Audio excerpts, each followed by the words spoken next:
So hi guys and welcome back to a fresh new video. This is Ankush एंड आज हम लोग देखने वाले हैं अपने मैथ्स की unit 3 which is complex function. I hope guys इस क्रूशियल टाइम पे आप लोग सेफ हो अपनी फैमिली के साथ एंड आई होप कि आप बहुत अच्छे से इसको टैकल करो क्योंकि we have to be positive about this and we have to face this. तो let's make this time more useful और हम लोग इस कॉम्प्लेक्स फंक्शन की यूनिट को जल्दी से जल्दी ख़त्म कर लेंगे।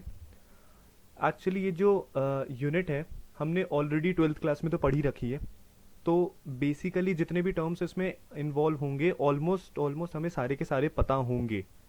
ठीक है, फिर भी जिसको नहीं पता है तो कोई डरने की ज़रूरत नहीं है क्योंकि मैं पूरा का पूरा स्क्रैच से पढ़ाऊँगा। हर एक टॉपिक कराऊंगा, उसके साथ साथ एक एक न्यूमेरिकल करते जाएंगे। उससे क्या होगा, हमारा कॉन्सेप्ट बिल्कुल क्लियर होता चला जाएगा। ठीक है, तो आज के इस यूनिट में हमारे पास कॉम्प्लेक्स फंक्शन को डिस्कस करना है हमें।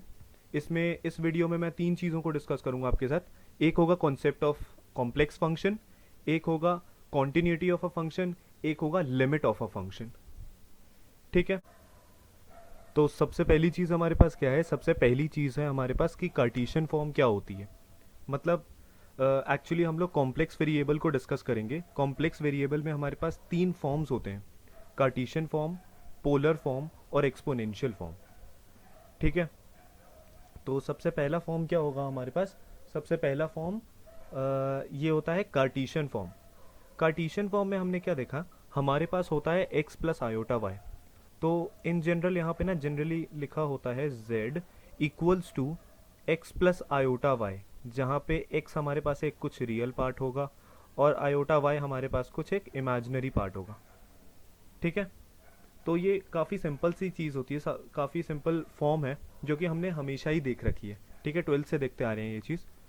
और इसमें याद रखने वाली चीज़ें क्या होती है कि ये जो आयोटा है इसकी वैल्यू रूट अंडर ऑफ -1 के इक्वल होगी। कहने का मतलब क्या है, आयोटा स्क्वायर जो है हमारे पास वो इक्वल होगा किसके? वो इक्वल होगा हमारे पास -1 के। ठीक है, क्लियर हो गया। अब दूसरी चीज़ आती है हमारे पास पोलर फॉर्म। तो पोलर फॉर्म में भी न्यू होगा काफ़ी लोगों के लिए और कुछ लोगों को आइडिया होगा भी, लेकिन कोई दिक्कत की बात नहीं है, मैं फिर से डिस्कस कर रहा हूँ उसको अच्छे से। पोलर फॉर्म हमारे पास क्या होती है? एक ऐसे टाइप की फॉर्म है, मतलब हम लोग रिप्रेजेंट कर रहे हैं कॉम्प्लेक्स वेरिएबल को थीटा के टर्म्स में, एक तरह से कह सकता हूँ मैं। ठीक है, तो पोलर फॉर्म में हम लोग क्या करेंगे, z equals to R cos theta plus iota sine theta लिखेंगे। ठीक है, ज़्यादा इसमें डीप में जाने की ज़रूरत नहीं है हमें।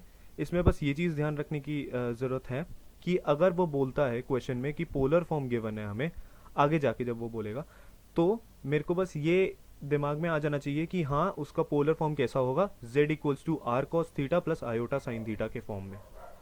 ठीक है, आई होप आपको ये फॉर्म क्लियर हो गई होगी। अब तीसरी चीज़ हमारे पास आती है एक्सपोनेंशियल फॉर्म। ठीक है, तो एक एक्सपोनेंशियल फॉर्म में क्या होता है, इसमें ना हमें नाम से ही पता चल रहा है। ठीक है, एक्सपोनेंशियल है। अगर एक्सपोनेंशियल है और हम लोग यहाँ पे क्या दे रख रहे हैं, हमारे पास एक एक्सपोनेंशियल फंक्शन भी गिवन है। ठीक है, तो एक एक्सपोनेंशियल फंक्शन का यूज़ करते हैं यहाँ पे हम लोग कॉम्प्लेक्स वेरिएबल को रिप्रेजेंट करने के लिए, इसीलिए इसका नाम क्या है? इसका नाम है एक्सपोनेंशियल फॉर्म। ठीक है, आई होप आपको ये वाली चीज़ अब क्लियर हो गई होगी। आगे देखते हैं, नेक्स्ट स्लाइड के तरफ बढ़ते हैं हम लोग। ठीक है,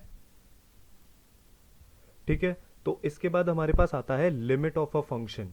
ठीक है, ये वाली जो चीज़ है ना ये बहुत ज़्यादा सिंपल है। जैसे हमने 12th में देखा था कि एक फंक्शन गिवन है, उसमें हम लोगों के पास लिमिट होती थी, लिमिट को पुट करते थे और आंसर निकाल लेते थे। यहाँ पे भी सेम होगा, कॉम्प्लेक्स फंक्शन के साथ भी। एक हमारे पास कोई, जैसे मान लेते हैं यहाँ पे एक क्वेश्चन दिया होगा कि एफ ऑफ जेड एक फंक्शन गिवन है मेरे को, मुझे क्या करना होगा, वहाँ पे z tends to z not की लिमिट पे उसकी वैल्यू कैलकुलेट करनी होगी। z की जगह z नॉट रख दूंगा और उसकी वैल्यू आराम से निकाल लूंगा। ठीक है, इसमें ज़्यादा कुछ नहीं है, सिंपली बस इतना ही था। नॉर्मल जैसे हम लोग लिमिट कैलकुलेट करते हैं, आई होप आप लोगों को सभी को लिमिट निकालना आता होगा। और अगर नहीं भी आता है तो कुछ ऐसा दिक्कत वाली चीज़ होती नहीं है उसमें। जो भी हमें फंक्शन दे रखा होता है, जैसे यहाँ पे z minus 3z not they रखा है। ठीक है, और नीचे में दे रखा है 2z नॉट। हमसे उसने पूछा है कि वैल्यू बताओ किसकी, एफ ऑफ जेड की जब लिमिट दे रखा है Z tends to Z not, तो मैं क्या करूंगा, जहां जहां जेड होगा वहां वहां जेड नॉट पुट कर दूंगा। तो जब मैं इसमें जेड नॉट पुट करूंगा तो ये हो जाएगा Z not minus 3z not, मतलब माइनस का 2z not divided by 2z not. ठीक है, ये कैंसल आउट होके ये हमारे पास आंसर क्या दे देगा, -1। ठीक है, यानी कि डब्ल्यू नॉट जो है हमारे पास वो -1 आ जाएगा। सिंपल। अब मैंने यहाँ पे दो चीजें ये जो डिस्कस करी हैं एक बार यहाँ देख लेते हैं। एक्चुअली ये सारी चीजें क्या हैं, एक है हमारे पास z equals to X plus iota Y, एक है हमारे पास ये वाला पार्ट। ठीक है, पहले ये पार्ट बता देता हूँ। हमें पता है, अभी पीछे देख के आए हैं कि z equals to X plus iota Y क्या होती है, एक कॉम्प्लेक्स वेरिएबल को कार्टेशियन फॉर्म में रिप्रेजेंट करने के लिए। ठीक है, अब मैंने क्या एज्यूम करा था कि एफ ऑफ जेड जो है, मतलब इस जेड का फंक्शन वो कुछ डब्लू है। तो अगर एफ ऑफ जेड भी मैंने लिया है ना, तो मैं डब्लू को एक यू प्लस आयोटा वी के फॉर्म में रिप्रेजेंट कर सकता हूँ, जिसका एक अपना खुद का रियल पार्ट होगा और एक इमेजिनरी पार्ट होगा। तो वही मैंने यहाँ पे लिख दिया है कि अगर हमारे पास कोई डब्लू होगा जो कि एफ ऑफ जेड के इक्वल है, तो वहां भी क्या होगा, एक रियल पार्ट होगा और एक इमेजिनरी पार्ट होगा। ठीक है, लिमिट ऑफ अ फंक्शन में बस इतना ही था, ज्यादा डीप में जाने की हमें जरूरत है नहीं। अब नेक्स्ट स्लाइड पे चलते हैं। ठीक है, तो अब हमारे पास जो ये लास्ट स्लाइड है, इस लास्ट स्लाइड में हम लोग क्या डिस्कस करने वाले हैं, कॉन्टिन्यूटी ऑफ अ फंक्शन। ठीक है, कि एक फंक्शन कॉन्टिन्यूअस कब होता है। सॉरी एक सेकेंड, इस चीज को ठीक से लिख देता हूँ। हमें क्या डिस्कस करना है, कॉन्टिन्यूटी ऑफ अ फंक्शन, मतलब एक फंक्शन कॉन्टिन्यूअस कब होगा। इससे बस सिंपली देखना है, इसमें ना कुछ ज़्यादा देखना नहीं होता है, इसमें भी हमारे पास बस सिंपली ये देखना है कि एक फंक्शन किस वैल्यू पे कॉन्टिन्यूअस बन जाता है। हमें पता है कि कॉन्टिन्यूअस क्या होता है। ठीक है, बस अब हमें ये चेक करना होता है कि अगर हमारे पास एक कॉम्प्लेक्स फंक्शन है, तो उस कॉम्प्लेक्स फंक्शन में कौन सी वैल्यू के लिए वो कॉन्टिन्यूअस बन जाएगा। ठीक है, हमें यहाँ पे ये चीज़ देखनी होती है। तो इसकी स्टेटमेंट एक है, स्टेटमेंट क्या होती है इसकी, कि if a function F of Z of a complex function is said to be continuous at point zero. हमारे पास एक फंक्शन जो कॉम्प्लेक्स फंक्शन है उसको मैं कॉन्टिन्यूअस बोलूंगा एट पॉइंट जेड नॉट। कब बोलूंगा, if for a given small positive number epsilon we can find a positive number delta such that ये दो रिलेशंस सेटिस्फाई हो जाए हमारी। ठीक है, अगर ये दो रिलेशंस हमारे पास सेटिस्फाई हो जाएंगी, किसके लिए, इस जेड नॉट पॉइंट के लिए, तब हम लोग कह सकते हैं कि हमारा जो फंक्शन है वो कॉन्टिन्यूअस है। ठीक है, अब इसकी एक चीज बताता हूँ, ये जो पूरा स्टेटमेंट और ये चीज जो है ना, ये फालतू की चीज है। ठीक है, हमेशा बोलता है, मतलब ये चीज मेंशन्ड होती है लेकिन ये उतनी काम की चीज नहीं है। काम की चीज क्या है, काम की चीज है ये वाली, ये जो मैंने लास्ट में स्टेटमेंट ये दे रखा है, ये बॉक्स जो इसमें मैं बना रहा हूँ, ये वाली चीज मेरे पास सबसे इंपॉर्टेंट है। ये क्या बोलती है, अगर मेरे को चेक करना है एक फंक्शन के लिए एफ ऑफ जेड कि वो कंटिन्यूअस है या नहीं है, किस पे, इस जेड नॉट पे, तो मुझे क्या देखना पड़ेगा कि उसका limit z tends to Z not जब मैं रखूंगा तो उससे क्या आ जाए, मेरे पास एफ ऑफ जेड नॉट आ जाए।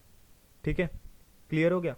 अगर मेरे पास ये वाला जो कंडीशन है ये अगर सेटिस्फाई हो जाता है तो हमारा जो फंक्शन है वो कॉन्टिन्यूअस हो जाएगा।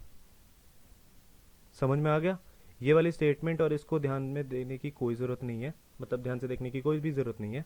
सिंपली ध्यान क्या रखना है, अगर वो फंक्शन कंटिन्यूअस है तो वो ये वाली जो कंडीशन होगी उसको सेटिस्फाई करेगा। ठीक है, आज की वीडियो में बस इतना ही था guys. Thank you so much for watching. और आपके मन में कोई भी डाउट हो तो बिल्कुल पूछिए मुझसे, बेझिझक पूछिए, और अपना कीमती फीडबैक भी मुझे दीजिए कि अगर आपको वीडियो में कुछ नहीं पसंद आ रहा है, या फिर आप मुझसे कुछ चाहते हो कि मैं वीडियो को ऐड करूं, मतलब वीडियो में कुछ ऐड करूं, या फिर अगर आपको मेरी वीडियोस पसंद आ रही हैं, तो अगर आप चाहते हो कि मैं जल्दी जल्दी उन वीडियोस को अपलोड करूं, तो आप वो भी मेरे साथ डिस्कस करिए। और सब कुछ आप अपना फीडबैक, मतलब अपना वैल्यूएबल फीडबैक मेरे को कमेंट के थ्रू बता सकते हैं आप लोग। तो thank you so much guys, thanks for watching, like share and subscribe. This was Ankush.